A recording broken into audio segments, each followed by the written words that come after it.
आज से सिर्फ 20 साल बाद डेथ ऑप्शनल हो जाएगी और एजिंग रिवर्सिबल हो जाएगा। हाल ही में पब्लिश हुई एक किताब द डेथ ऑफ डेथ में 2 जेनेटिक इंजीनियर्स ने साइंटिफिकली इस दावे को प्रेजेंट करके साइंटिफिक कम्युनिटी में सेंसेशन क्रिएट कर दिया है। उनका मानना है कि साल 2045 के बाद इंसान सिर्फ एक्सीडेंट से ही मरेंगे, यानी हम बीमारी और बुढ़ापे से नहीं मरेंगे।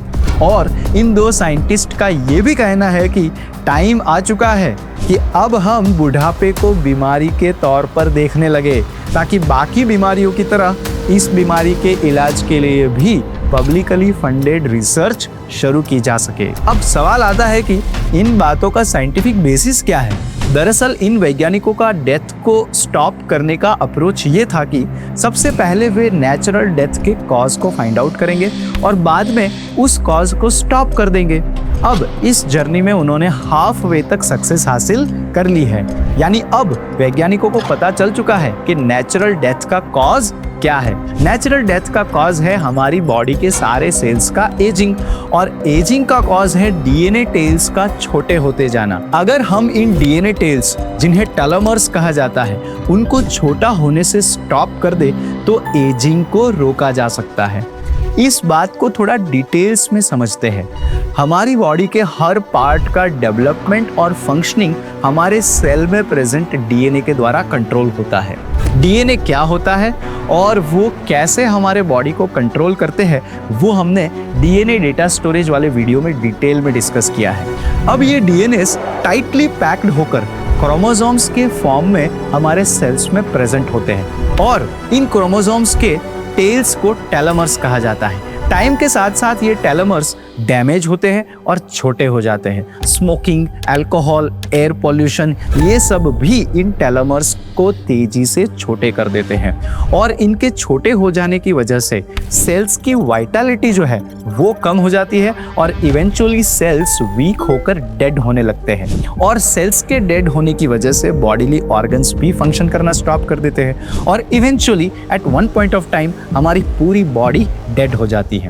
अब वैज्ञानिकों का मानना है कि वे नैनो टेक्नोलॉजी यूज करके इन छोटे हो रहे टेलोमर्स की लेंथ को वापस बढ़ाते रहेंगे, और इससे हेल्दी सेल्स का एजिंग स्टॉप हो जाएगा। उतना ही नहीं, ये नैनो टेक्नोलॉजी डैमेज्ड सेल्स को रिपेयर करती रहेगी और डेड सेल्स को स्टेम सेल से रिप्लेस करती रहेगी, और ऐसा करने से हमारी बॉडी का जो एजिंग है वो रुक जाएगा, यानी हम हमेशा जवान रहेंगे और कभी भी हमारी डेथ नहीं होगी।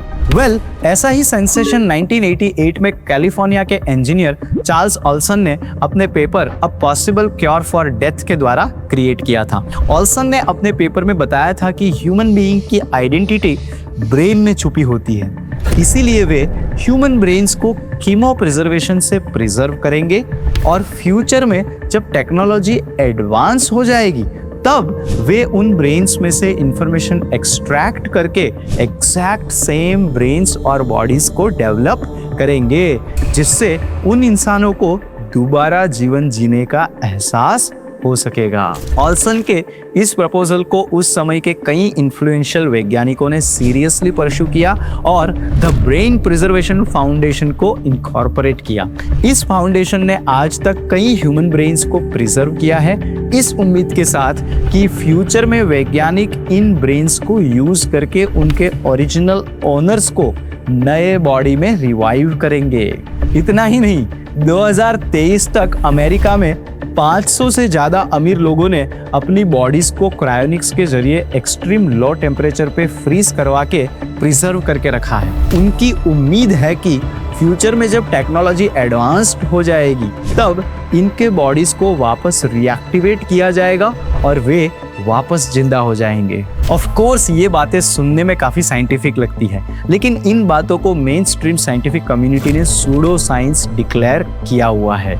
ये सारे आइडियाज जितने अट्रैक्टिव लगते हैं उतने ही मिसलीडिंग और इग्नोरेंस से भरे हुए हैं। जैसे कि 2045 वाले दावे में कहा गया है कि क्रोमोसोम्स में टेलोमर्स की लेंथ को रिटेन करके सेल की एजिंग को रोका जाएगा, लेकिन बॉडी का एजिंग सिर्फ सेल्स के एजिंग की वजह से नहीं बल्कि दूसरे कई फैक्टर्स की वजह से होता है, जैसे कि decline in mitochondrial energy production, epigenetic changes, protein misfolding, cellular senescence, oxidative stress और डिक्लाइन इन इम्यून सिस्टम।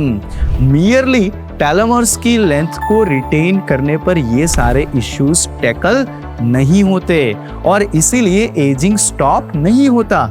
ऐसे में डेथ स्टॉप करने की बात तो बहुत दूर रह जाती है। मिड 19th सेंचुरी से ये सिलसिला शुरू हुआ है कि टाइम टू टाइम कुछ so called scientist death stop करने वाले ऐसे दावे को प्रेजेंट करते हैं और कॉमन लोगों में सेंसेशन क्रिएट करके अच्छा खासा पैसा कमा लेते हैं। लेकिन इससे एक बात पता चलती है कि वैज्ञानिकों से लेकर आम आदमी तक हर कोई डेथ स्टॉप करना चाहता है।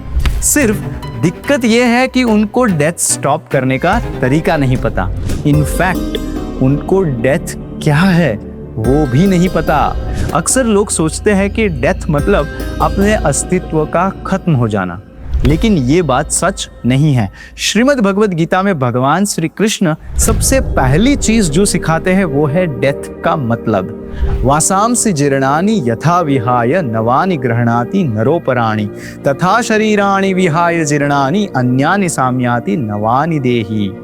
जिस तरह हम पुराने कपड़े को उतारकर नए कपड़े पहनते हैं, वैसे ही हम मृत्यु के समय पर पुराने शरीर को त्याग कर नए शरीर को धारण करते हैं। यानी डेथ सिर्फ शरीर बदलने की प्रोसेस है।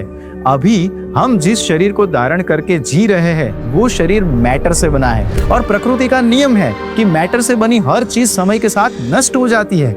यानी जब तक हम मैटर से बने शरीर को धारण करके जन्म लेते रहेंगे तब तक हमें डेथ की प्रोसेस से गुजरना ही पड़ेगा। अगर हम डेथ को अवॉइड करना चाहते हैं तो हमें मैटर की जगह पे स्पिरिचुअल बॉडी को धारण करना पड़ेगा, क्योंकि स्पिरिट कभी नष्ट नहीं होता। यानी हमें इस लाइफ में ऐसी एक्टिविटीज करनी है जिससे हम इस शरीर के खत्म होने पर अगला जन्म स्पिरिचुअल बॉडी में ले। और भगवत गीता हमें ऐसी प्रोसेस बताती है जिससे हम इस लाइफ के बाद स्पिरिचुअल बॉडी में जन्म ले सके। अंतकाले च मामेव स्मरण मुक्त्वा कलेवरम यह प्रयाति समद्भावम याति नास्ति अत्र संशयः। यदि कोई व्यक्ति जीवन के अंत काल में भगवान श्री कृष्ण को याद करता है तो उस व्यक्ति को अगला जन्म स्पिरिचुअल वर्ल्ड गोलोक वृंदावन में स्पिरिचुअल बॉडी में मिलेगा।